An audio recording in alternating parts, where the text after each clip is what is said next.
Well, it's finally garden time. But I tell you what, I made a big mistake. I planted a bunch of ryegrass back in the fall, thinking I would just till it all under in the spring. That was a big mistake, man.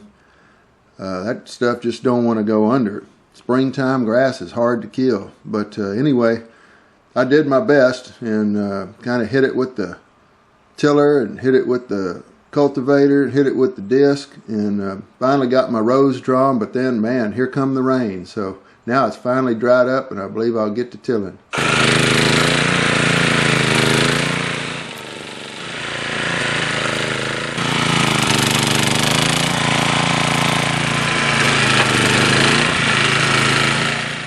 Well, I know I got to stay after that grass because it'll take over the garden if I don't get it knocked back. So I hooked up the cultivator, went in there and tried to get as much as I could. I know probably throughout the year I'll have to just keep after it.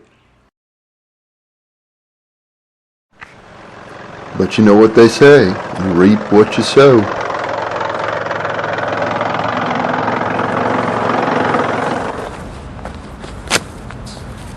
And now for a little irrigation. I'm going to use these soaker hoses. They're just kind of flat. They're not necessarily my favorite because once you get a rat that eats a hole through them, or a mouse or something, or even ants I suppose, it's just real hard to patch that kind of thing.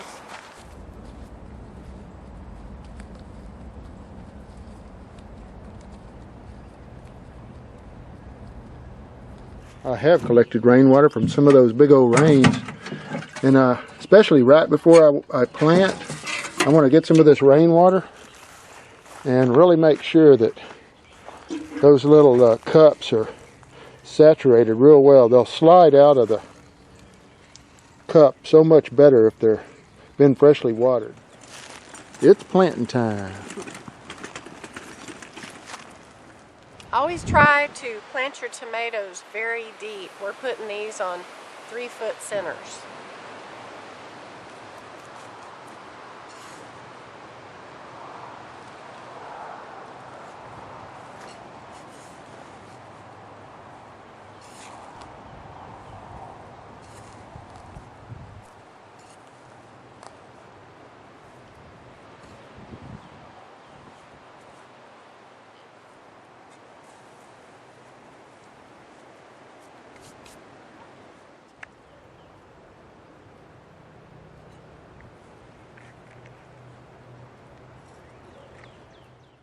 These are yellow straight neck squash, and we're going to plant these 3 feet apart again, but not as deep as the tomatoes.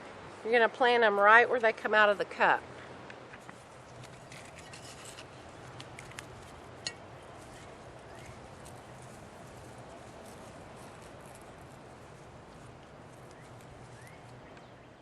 Okay, now we're doing the green zucchini, and it'll be planted exactly like the yellow straight neck, 3 foot apart. Sweet bell peppers, and we're going to do these on 2-foot centers, and the same height that's right out of the cup.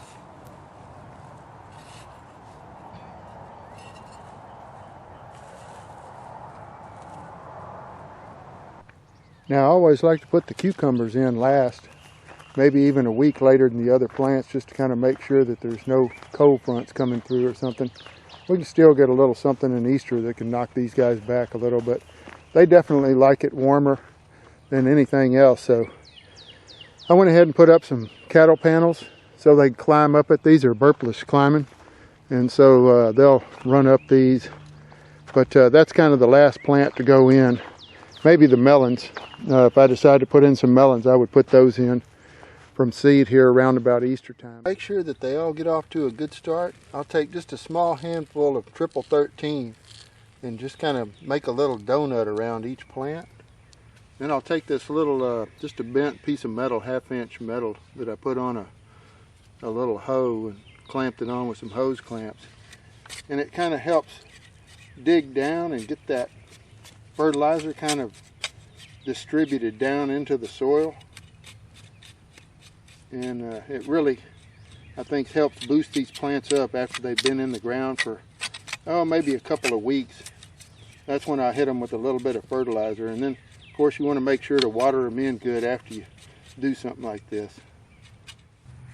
Well, I just kind of succumbed to temptation, and I decided rather than plant seeds for these melons, I'd go ahead and get some little plants, and I'm kind of glad I did, because man, they are already up and running. We've had a little bit of rain, and I've hit these with some fertilizer and watered them in good a few times, and they all seem to be doing pretty well. I've got two different varieties here. I can't remember exactly which ones is which, but hopefully by the end of the summer we'll be having a little bit of watermelon. I think these are the Black Diamond.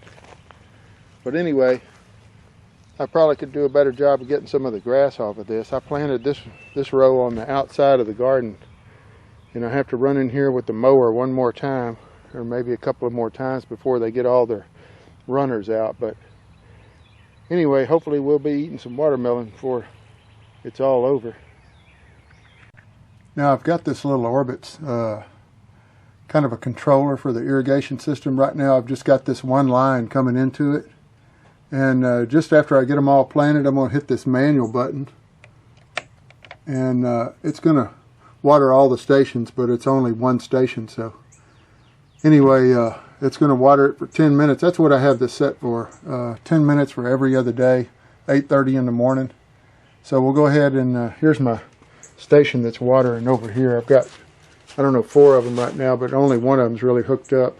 It's got all those irrigation lines out here. So anyway, it should be watering. Let's check it out and see. Oh yeah, I see some water dripping out of that. Hopefully it won't root out any of these plants. I tried to not put it right on the sprinklers or something. I ran it for just a couple minutes to see where the water was coming out. So I tried to offset it as much as I could. All right, that's pretty much it. I got one last thing I want to do after this irrigation runs. All right, the last thing I want to do is come in here and get some of this liquid 7 that I've got made from concentrate. And since these plants are just so small and vulnerable to the grasshoppers, which is kind of our primary pest here, I've really got to get in here and spray them. I don't like to use much of this if I can help it, but I've seen what happens if I don't put some kind of liquid 7 on them. The tomatoes aren't affected quite as bad as some of the other ones, but you know, the cucumbers and the squash for sure. There's some kind of I don't know, cucumber beetle or something that will get on the squash, and then man, they'll just eat the plant right at the base. So you got to really get after those early on, because just overnight you can end up losing 3 or 4 squash plants easy, and the next night the rest of them will be gone. So the good news is I put this on maybe 1 week here and possibly the next week, but usually after that the plants get a little bit older and tougher, and so you don't have to worry about it too much. But these plants, the squash now, they kind of remain vulnerable, so I do continue to put it on the squash probably just right up until before they flower. When they start flowering, then I usually will just go in and by hand I'll try and keep all of the bugs off of them.